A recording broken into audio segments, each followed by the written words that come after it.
ශුභ දවසක් වේවා ප්‍රිය අසන්නනි. මේ පාසලෙවිල් දිනපතා ඔබ වෙත ගෙන එන ආස්කමේ වචනයයි. අද සැප්තැම්බර් මාසයේ 27 වෙනිදා 2025 වර්ෂය. යේසුස් ක්‍රිස්තුස් වහන්සේගේ උතුම් වූ නාමයෙන් මම ඔබට පළමුව ආශිර්වාද ගෙන එනවා. ප්‍රිය ආදර දරුවනි, අද ජීවනයේ කෑම යාකෝබ් පොතේ පළවෙනි පරිච්ඡේදයේ 21 වෙනි වගන්තියෙන් අපි මෙනෙහි කරන්නට යනවා. අපේ තේමාව මේ මාසේ දෙවියන් වහන්සේගේ වචනය.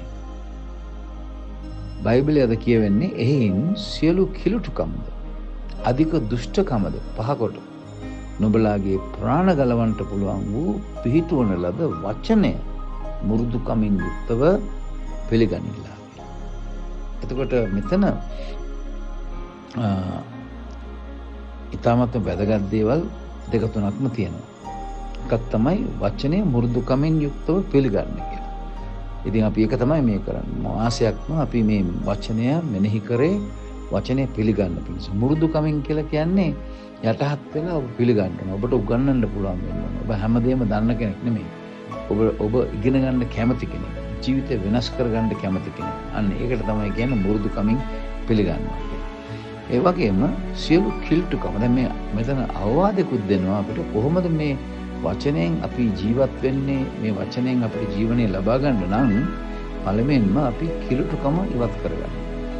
කිලුටු දේවල් නොකර, ඒ වගේම දුෂ්ටකම්, මිනිසුන්ට අන් අයට දුෂ්ටකම් නොකර, බයිබලයේ කියනවා ඒවා පහ කරන්න කියලා. ඉතින් දුෂ්ටකම් පහ කරලා ප්‍රාණ ගලවන්න පුළුවන්. ඒ කියන්නේ මේ වචනයට පුළුවන් ප්‍රාණය ගලවන්න. වචනය කියලා කියන්නේ නිකම් වචනේ විතරක්ම නෙමෙයි, ඇත්තෙන්ම ඒක සුභාරංචිය. ඒක සුභාරංචිය මොකද්ද? සුභාරංචිය තමයි යේසු ඔබ වෙනුවෙන් කුරුසයට ගිය එකයි, මරණයට ගිය එකයි, තුන්වෙනිදා මලවුන්ගෙන් උත්ථාන වෙච්ච එකයි. දැන් උන්වහන්සේට පුළුවන් ඔබව දෙවියන් වහන්සේ වෙතට ධර්මිෂ්ඨ කෙනෙක් හැටියට ඉදිරිපත් කරන්න. අන්න ඒක තමයි ඇත්ත සුභාරංචිය. ඉතින් ඒ සුභාරංචින වචනය ඔබගේ හදවත තුළ ඔබ පිළිගත්තාම මොකෙන්ද ඔබ පිළිගන්නේ? මේ වචනේ කරනකොට කියන්නේ. ඔබ වචනේ කියවලා වචනය ඔබ නිධානය කරගෙන ඒ වචනය අදාළ කරගෙන ඔබගේ ජීවිතයට එතකොට ඔබට මේ සුභාරංචිය ලැබෙනවා. ඒ සුභාරංචිය කරනකොට කියන්නේ ජේසුස් වහන්සේගේ මරණය සහ උත්ථානයෙන් ඔබට ජයග්‍රහී ජීවිතයක්, කිතුණු ජීවිතයක් ඔබට ලබා ගන්න පුළුවන්කම තියෙනවා. ඒක නිසා තමයි බයිබලයේ කියන්නේ නුඹලාගේ ප්‍රාණ ගලවන්න පුළුවන්. නුඹලාගේ ප්‍රාණ ගලවන්න පුළුවන් වචනය. ඒ විතරක් නෙමෙයි, වචනය මුරුදුකම යුක්තව පිළිගන්න. ඉතින් කරුණා කරලා වචනය කියවලා කන්නඩියක් දිහා බලලා ආපහු යන කෙනෙක් වගේ නෙමෙයි. නමුත් ඒවා අදාළ කරගෙන ජීවිතය වෙනස් කරගන්න.